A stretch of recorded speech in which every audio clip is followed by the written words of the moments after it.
Then it started with dropping my project my senior year, doing shows, getting on the radio locally. Then it started traveling. Once I started traveling, I started tapping in with different artists. And then you meet one person in the industry and boom, you meet another one, and then you just keep going. It's like, it's a ripple effect.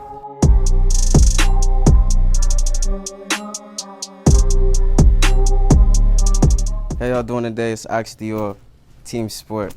You know, you on the mission today. You in the lair, headquarters. How you doing?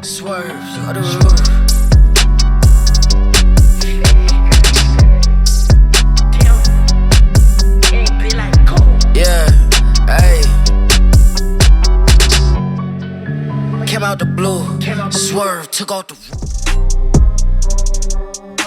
I feel like Aux Dior is like the light to me. You know, like in the music industry, it's dark right now. Like, it's not a lot of love in it. It's not a lot of joy in it. It's not a lot of creativity anymore. And I feel like when I made my name, like how Dior is a high sense of fashion, when you plug in Aux, I want it to be a high sense of music. And I feel like that's what we honed in on when we created this thing. Like, I feel like I'm not even just Aux Dior. I feel like Aux Dior now has become an entity of people. Like, wherever, like from my manager, from my mentor, from my friend to my family, like we're Aux Dior. Like, it's a cult. For sure. How did you come up with the name? Like, was there something specific? When I was in high school, my rap name was my real name, and I was a part of a collective, and I don't know, they just wanted to, like, one day I was rapping with them, and I was like the prodigy of the group, and my boy was like, yo, your name already hard, but it's your real name. Like, you need an alias that sets you apart, like, makes you a character. And, like, I just knew I was into fashion, and I love Dior, and I love music. I always loved being on the Aux, and, like, Dior is a high sense of fashion. I wanted, when you plug me in, to be a high sense of music taste, you know? Sound like 100. Honestly, I feel like it wasn't, like, music something that, well, music wasn't something I chose. I feel like music was something that chose me. Like, I feel like we're all here to service the earth. Like, that's our job. And it just happened to be a service that was always pressed upon me. Like, and it started when I was like a toddler, honestly. Being with my cousins, we'd be moving around. And my mom was always a loving individual. She would take some of my family in if they needed help. And my cousins lived with me, and they would just force me to freestyle. I'm 6 years old, just busting them, like, and that shit just slowly translated. But even as a child, like growing up, 4 or 5 years old, I wanted to sing in the choir.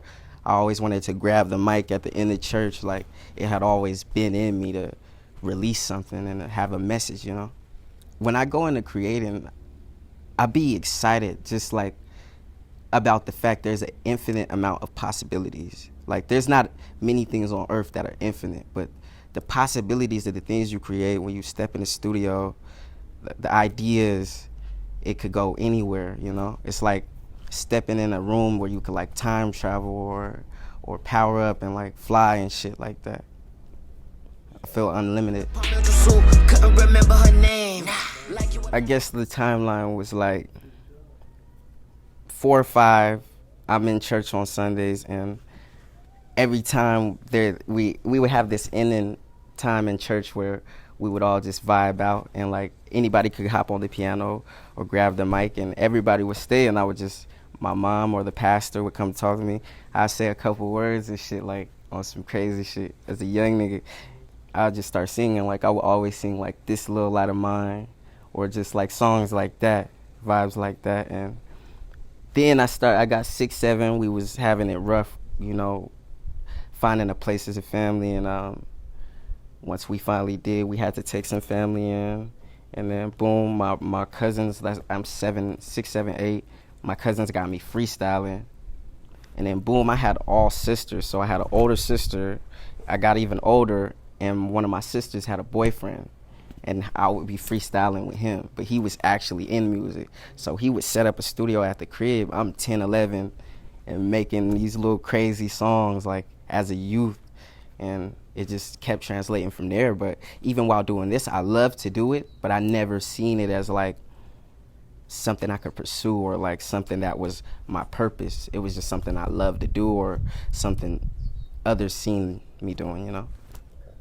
How did you end up actually taking it serious? Like, at what point in time did you start taking your music serious? 16, 17, 15.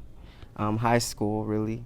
Because, like, in high school, when I came into my high school, I was, like, young, and I was always, like, a popular loner. Like, I fucked with the biddies. Everybody fucked with me, but, like, you would catch me alone at times. Like, I used to hate the shit, but I liked to be alone, to think, create. Like, I couldn't really relate to a lot of kids in school like that. Like, just my thought process. I was thinking so far past school already. Like, I knew we were getting busy work, shit like that, so I was just already thinking about what was next. I got into high school and I had this intervention class because, like, I went to a school that was, like, it was a lot of struggling teenagers, like, going to school, like, dealing with poverty, minorities, and we had a project to make up something that we could give to a group of kids that we were trying to prevent suicide from, or like a school we were at. And the project was to make a mixtape, and it was at school. And I was the only one in the class. Like, I come to class, do my work, and get up out of there. But, like, on this particular day, we got this project, and everybody was, like, pressing it on me, like, Ox needs to be on this project. Ox needs to rap on it. I'm like, I'm not trying to do it, but the teacher's like, you're gonna get an F in here if you don't do it. So we made the project. Class loved it. I tapped in with the engineer while I was doing it, and he happened to love what I was doing, and he just pushed me to keep rapping after that. And ever since, I just been going up. Yeah, riding low in the middle might be so. Top 5 things I can't live without: faith, energy, water, climax in general, and love, and loyalty. You gotta add that 6th one. And that's it. I'm riding low in the middle, riding so. It was natural. Like, a lot of artists a lot of artists chose a day to become a rapper. I feel like I never chose that day. Like, I kind of feel like that day kept choosing me in different scenarios the bigger it got. Like, you know, it started with the tape, then it started with dropping my project my senior year, doing shows, getting on the radio locally. Then it started traveling. Once I started traveling, I started tapping in with different artists. And then you meet one person in the industry, and boom, you meet another one, and then you just keep going. It's like, it's a ripple effect. Think your vision is blind. I feel like TeamSport is like, it's like the new up and coming TDE cross with QC, cross with CMG, cross. Any powerful entity in the music industry is crossed with that. Like the X-Men, you know, the nigga that do everybody moves and times 2, like, better than them. Like, that's what TeamSport is. And it's a team of individuals. It's not one individual. It's not one star. I feel like it's a galaxy. Like, we have Jazzy, one of the most amazing songwriters in the industry, if not the best, just landed with Beyonce. We got Paperwater. Fucking, they're like a phenomenon on the East Coast, by the coast in Florida, and like, they just work with Beam, and they got shit with Jazzy too. And like, we all just collectively come together. I got a producer, a part of the team, Enzo, this motherfucker. If you heard Timbaland, if you heard Metro, if you heard, this nigga is every one of those. Bad Bunny's producer. I'm telling you, this nigga's global. Our whole team is global, from management to our executives, our shooters. The whole entity is special. We just got a lot of dot connectors, and as the dots have been connecting, it's just became something that we can't even fathom. How did you end up getting connected with Jazzy and this collective, and how is it working with her?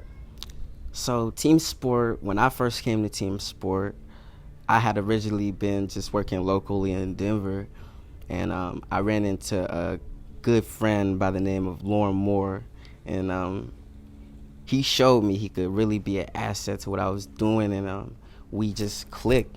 We locked in, and from there, shit shot up. We weren't a part of TeamSport at this moment, but we just, from there, we started shopping the music everywhere. I mean, to any collective you could think of, and we just happened Jazzy happened to be the first one in the industry to be like, you could do something special. Like, I want to help you do something special. I could see you doing something special. And at first, we had been putting the music in her ear and she wasn't hearing it. You know, Jazzy's has a very picky ear. But I finally made a song called Love Myself, and she heard it one time and she invited me out to Miami for her birthday. Flew out there, met her at Pharrell's restaurant, and then we went to one of Trina's cribs, and we was vibing. Honestly, I wasn't supposed to record nothing, and we played some beats, and my manager stepped out. He was like, nah, like, my artist should hop on this one right now. Like, he'll murder this shit. And I just went in the booth, and I did what I was supposed to do. From there, we was for 2-3 hours listening back to the songs, vibing, drunk. Then went to the strip club. And then from this moment at this session, like, Jazzy came and sat down next to me when one of the songs plays, and she was like, I love your voice. And from there, we just locked in. Shit ain't been the same since. We done did unfathomable things, like things I never imagined myself doing. Dreams, like really coming to reality. Like, shit you see while you sleep, you see it awake. I've been seeing those things, so like, I'm just grateful to be in the position that I am and to have a team around me like TeamSport, because this shit, like, a lot of things get forced and they come to an end, but this shit, like, started naturally from nothing, like, and now we have assets a part of the team like Paper Water, Enzo, Kate Gold, and we're all just growing, flourishing. All types of projects, honestly, like, from singly Jazzy with her project that is gonna, like, make her an idol to many. Like, she got something coming that's gonna fuck the world up. And then we just kind of been working around that. Like, we got a TeamSport project coming out. That's gonna really roll me out. I got a couple of songs on there. We got Paper Water's project coming out, and they're gonna fuck every club up in America when they drop, like, with every song, I promise you. I got a couple songs on there. And then really I'm honing in on my next project to be like